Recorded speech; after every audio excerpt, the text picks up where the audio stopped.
അപ്പോൾ പെട്ടെന്ന് എന്തെങ്കിലും ഒന്ന് പാക്ക് ചെയ്യുകയാണെന്ന് വെച്ചെങ്കിൽ ഇതേമാതിരി ഒരു ടവലോ ഷാളോ എന്തെങ്കിലും എടുക്കുക. ഇനിയിപ്പോൾ ഒരു ബെഡ്ഷീറ്റായിരുന്നു. എന്നിട്ട് ഇതേപോലെ കവറ് ഇവിടെ വെച്ച് കൊടുക്കുക ഉണ്ടോ. എന്നിട്ട് ഇതിവിടെ ഒരു ഷാളുണ്ടോ എന്തുണ്ടെങ്കിൽ ഇതിവിടെ മൂടി കൊടുക്കുക. അല്ലെങ്കിൽ അയൺ ബോക്സ് വെക്കുമ്പോൾ കരിഞ്ഞു പോകും. ഇതാ ഒരു അയൺ ബോക്സ് നല്ലോണം ചൂടാക്കിയിട്ട് ഇതിന് മേലെ വെച്ച് കൊടുക്കുക. പിന്നെ ശ്രദ്ധിക്കണം, ഇനിയപ്പുറത്തായി പോയത് ഇതേപോലെ നല്ല ചൂടുള്ള അയൺ ബോക്സ് വെച്ച് കൊടുത്താൽ മതി.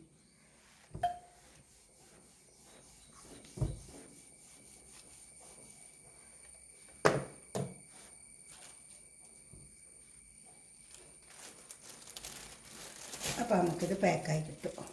കണ്ടോ, പാക്കായി കിട്ടി. ഇതേപോലെ ഉണ്ടാവും. അപ്പോൾ നമ്മളെ സാധനമൊന്നും പുറത്തും പോവില്ല, പാക്കായി കിട്ടുകയും ചെയ്യും. കണ്ടോ, നമ്മളിപ്പോൾ ഒരു മെഴുകുതിരിയോ ഒക്കെ ഉപയോഗിക്കേണ്ടി വരില്ലേ ഇതിങ്ങനെ ചെയ്യണമെങ്കിൽ.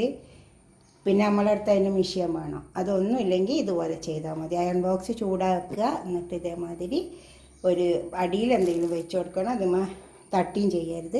ഇതേപോലെ ചെയ്ത് നോക്കിയാൽ മതി. ഇതിപ്പോൾ ഞാൻ 1-2 ചെയ്ത് വെച്ചിട്ടുണ്ട്. എന്താ പുറത്തേക്കൊക്കെ കൊണ്ടുപോകാനൊക്കെ നമ്മൾ ചെയ്യില്ലേ, ഇതുപോലെ ചെയ്താൽ മതി. ഇതുപോലെ നിങ്ങളൊന്ന് ചെയ്ത് നോക്കിയട്ടെ. എന്നിട്ട് നിങ്ങൾക്ക് അഭിപ്രായ നിർദ്ദേശമൊക്കെ കമൻറ്റ് ബോക്സിൽ അറിയിക്കുക. പുറത്ത് പോവുകയില്ല പൊടി. ശ്രദ്ധിക്കണം, ഇസ്തിരി പെട്ടി വെക്കുമ്പോൾ അപ്പുറത്ത് തട്ടിപ്പോകരുത്. കണ്ടതാ, ഞാൻ 2 ഉണ്ടാക്കിയിട്ടുണ്ട്. ഇതുപോലെ നിങ്ങൾ ഉണ്ടാക്കി നോക്കിയിട്ട് നിങ്ങളുടെ അഭിപ്രായങ്ങളും നിർദ്ദേശങ്ങളൊക്കെ കമൻറ്റ് ബോക്സിൽ അറിയിക്കുക. ലൈക്ക് ചെയ്യുക, ഷെയർ ചെയ്യുക, സബ്സ്ക്രൈബ് ചെയ്യാത്തവരൊക്കെ ചെയ്യുക.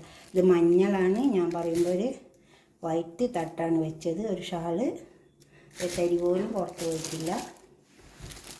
അതുപോലെ ഉണ്ടാക്കിയിട്ട് നോക്കിയാട്ടെ. ഉണ്ടാക്കാം. നിങ്ങളുടെ അഭിപ്രായ നിർദ്ദേശമൊക്കെ കമൻറ്റ് ബോക്സിൽ അറിയിക്കുക.